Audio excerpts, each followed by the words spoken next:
Encourager l'encourageur. Aujourd'hui, je me remémore frère Dieu.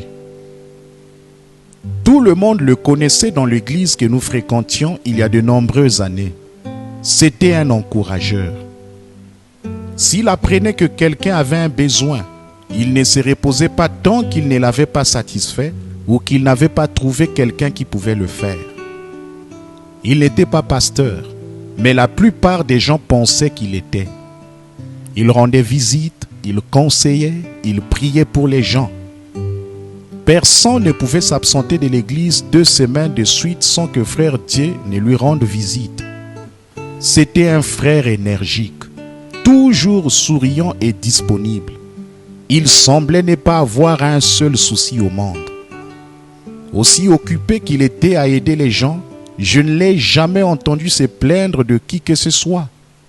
Je l'ai vu répondre aux insultes les plus acerbes par des blagues bienveillantes et des rires doux. Je suis revenu d'un voyage et j'ai remarqué que frère Dieu n'était pas à l'église.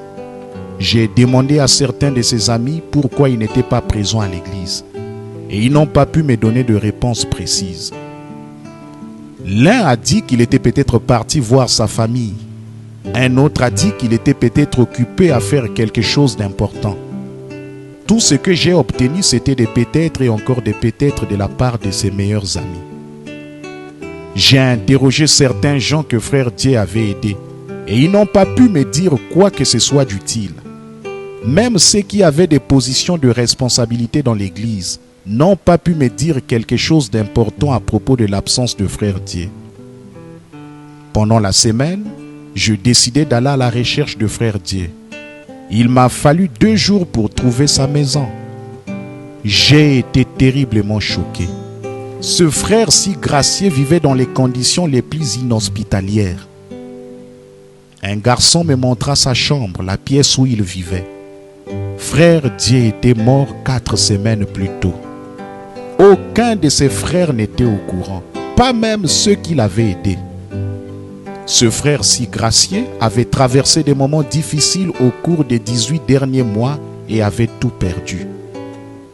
Cela l'avait conduit à déménager dans ce quartier terrible infecté de gangs, vivant dans des conditions insalubres.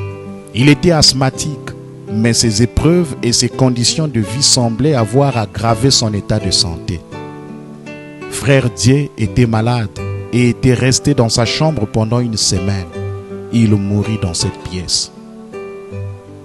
Le garçon qui m'avait amené dans sa chambre me dit que frère Dieu l'avait envoyé voir l'un des frères de son église au plus fort de sa maladie. L'un d'eux a dit qu'il en parlerait aux autres.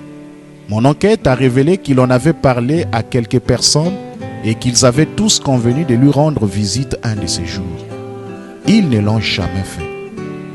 Ses voisins amenèrent son corps à la morgue et firent ce qu'ils purent pour retrouver les membres de sa famille éloignés. Frère Dieu avait été tranquillement oublié par les gens qui l'aimaient. Je pleurais. Frères et sœurs, ne pensez jamais que les gens autour de vous qui semblent très forts n'ont pas besoin d'encouragement. Les frères qui avaient négligé frère Dieu étaient probablement de bonnes personnes qui avaient pris sa force comme un acquis. Vous connaissez cette présomption tranquille qui vous fait penser: je sais qu'il est tard et que papa devrait être rentré maintenant, mais je suis sûr qu'il peut se débrouiller tout seul. Allons dormir. Il croyait que le frère dit allait généralement bien et qu'il irait bien cette fois-ci aussi. Les encourageurs ont besoin d'encouragement. Pour vous encourager, ils doivent parfois ignorer leurs propres problèmes qui peuvent être bien plus grands que les vôtres. Vous pensez peut-être qu'ils sont très riches, mais ils peuvent avoir des problèmes dans leur vie que l'argent ne peut résoudre. Vous pensez peut-être qu'ils sont toujours heureux, mais ils ne sourient que pour vous. Ils essaient peut-être de vous relever alors qu'ils sont eux-mêmes abattus, à terre. Ceux qui sont forts pour les autres ont parfois besoin que quelqu'un soit fort pour eux. Les gens vers qui vous vous tournez lorsque vous avez envie de tout abandonner dans la vie, lorsque vous êtes submergé par des difficultés financières ou conjugales, ceux qui laissent tout pour passer des heures au téléphone avec vous, prier avec vous, vous rendre visite et restaurer en vous la confiance en soi. Votre mère, votre père, votre frère ou votre pasteur peuvent être des personnes les plus fortes que vous ayez jamais connues. Ce qu'ils vous ont épargné en vous encourageant les a frappés de plein fouet et a laissé des marques sur eux. Vous ne le savez pas parce qu'ils ont choisi de ne pas vous le dire.